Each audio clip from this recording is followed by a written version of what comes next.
ஆனா நீங்க சொன்னீங்கல்ல ஒரு அடங்காத காலை நடு ரோட்ல நின்றுச்சு அப்படின்னு, அந்த அடங்காத காலை தமிழக அரசியல் இல்லைங்கன்னா அது பாஜக அரசு. ஓகேங்களா?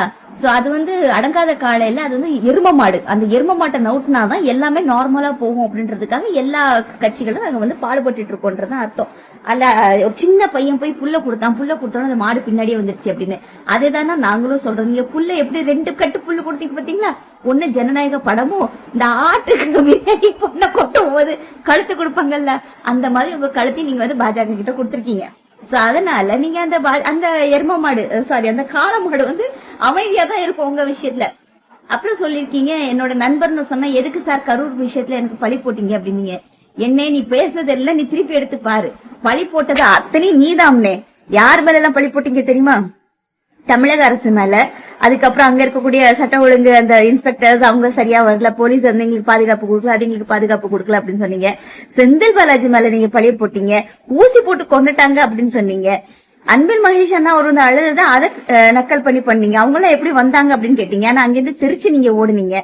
சரி, ஓகே, எல்லாத்தையும் சொல்லிக்கிட்டு திருப்பி முதல்வர் உங்க மேல பழி போட்டான்னு சொல்றது எவ்வளவு அபத்தமா இருக்குன்னு கொஞ்சம் நீயே பேசுறது நீயே எடுத்து பாரு விஜய் அண்ணா.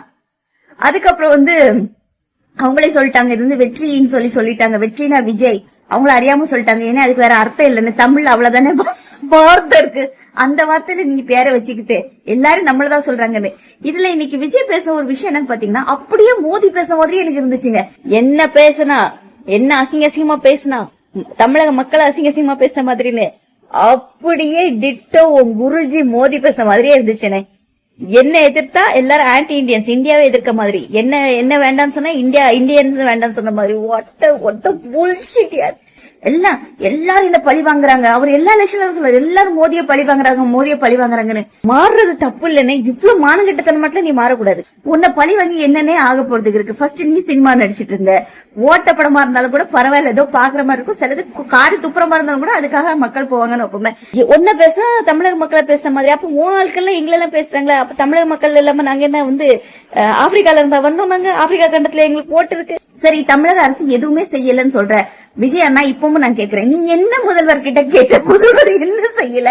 நீ எதுக்காக கட்சி ஆரம்பிச்சுன்றதுக்கு ஒரு விஷயத்த நீங்க சொல்லிட்டீங்கன்னா நாங்க அது ஆமோதிக்கிற மாதிரியான ஒரு விஷயங்கள் இருந்தா ஓகேதான். சரி, நீங்க கட்சி ஆரம்பிக்க கூடாதுன்னு சொல்லல. ஆனா திமுகக்கும் தாவேக்காக்கும் தான் போட்டின்றீங்க. இதேதான் அதிமுகவும் சொல்லுது, இதேதான் பாஜகவும் சொல்லுது. அப்புறம் இன்னொரு விஷயம் நீங்க கேட்டிருக்கீங்க, இவரு என்ன என்டிஏக்கும் இவருக்கும் போட்டின்னு சொல்றாரு, டெல்லிக்கு இவரு டெல்லியில நிக்க போறான்னு. ஆமாண்ணா, ஏன்னா இங்க திமுகவை எல்லாரும் சேர்ந்து நிக்கும் போது, எல்லாரும் என்டிஏ கூட்டணியில நிக்கும் போது என்டிஏக்கும் நமக்கு தான் போட்டி அப்படின்னு சொல்லியிருக்கிறாரு. ஏன்னா இப்ப திமுகவை எதிர்க்கிறது நீ மட்டும் இல்ல விஜய் அண்ணா, பாஜக, அதிமுக, காங்கிரஸ் எல்லாருமே திமுக எதிர்த்துட்டு தான் இருக்காங்க. மேபி கூட்டணியில இருந்தாலும் கூட எல்லாருக்குமே ஒரு கடுப்போடு தான் உட்காந்துட்டு இருக்காங்க. அதனால திமுக எவ்வளவு எதிர்ப்பு இருந்தாலுமே அது திமுக பாத்துக்க போகுது. அப்புறம் இந்த எலெக்ஷன் பத்தின புரிதல் இருக்கு பத்தியான உனக்கு ஜீரோன்னு. அதனால தானே உனக்கு திருப்பி நாங்க தற்கொலைன்னு சொல்றோம். அப்புறம் சில விஷயங்களும் லாஸ்ட்ல ஃபைனல் நீங்க சொல்லிருக்கீங்க, நான் இது பண்ணுவேன், பெண்களுக்கு பாதுகாப்பு நான் கொடுப்பேன், அது செய்வேன், இது செய்வேன். கல்விக்கு பத்தி பேசிருக்கீங்க. உங்க கூட்டத்துல ஒரு பிள்ளை பேசிருக்கு இன்னைக்கு, நான் எக்ஸாம் பிராக்டிகல் இருக்கு, எனக்கு அதெல்லாம் பிரச்சனை இல்லை, இன்னைக்கு தளபதியை பார்க்காம விட்டா என்னால பார்க்க முடியாது, அதனால எனக்கு எக்ஸாம் ஆச்சு, ஹேர் ஆச்சு அப்படின்னு சொல்லிட்டு வந்திருக்கு. முதல்ல உங்க கூட்டத்துல இருக்கக்கூடிய பிள்ளைகள் எல்லாம் திருத்தினேன். அப்புறம் வீட்டுல ஒவ்வொருத்தருக்கும் விஜய், ஒவ்வொரு கேண்டிடேட் விஜய்க்கு எல்லா வாக்காளரும் ஓட் பண்ணணும்னு சொல்லி பாத்துக்கோங்கன்றீங்க. ஏற்கனவே உங்க கட்சியில உள்ள பிள்ளை சொல்லிட்டு எங்க வீட்டுல 9 பேர் இருக்காங்க, ஓட்டு பண்ணலன்னு 9 பேருக்கு விஷத்தை வச்சு கொண்டுருவேன். இந்த மாதிரி எல்லாம் ஆட்களை வச்சுக்கிட்டு நீ வேற மீட்டிங் போட்டுட்டு இருக்கனே. ஆனா கடைசியில நீ என்ன சொல்ல வந்தேன்றது புரியல. ஆனா ஒண்ணு மட்டும் புரிஞ்சிச்சு, உன் தலை இங்கே செமையா மாட்டிட்டு இருக்கு. நீ எல்லாத்துக்கும் குரல் கொடுக்கறது விடு. முதல்ல கரூர்ல 41 பேர் செத்தாங்களா, அவங்களுக்கு போய் நீ குரல் கொடுத்தியா? கொடுக்காம ஓடி போன.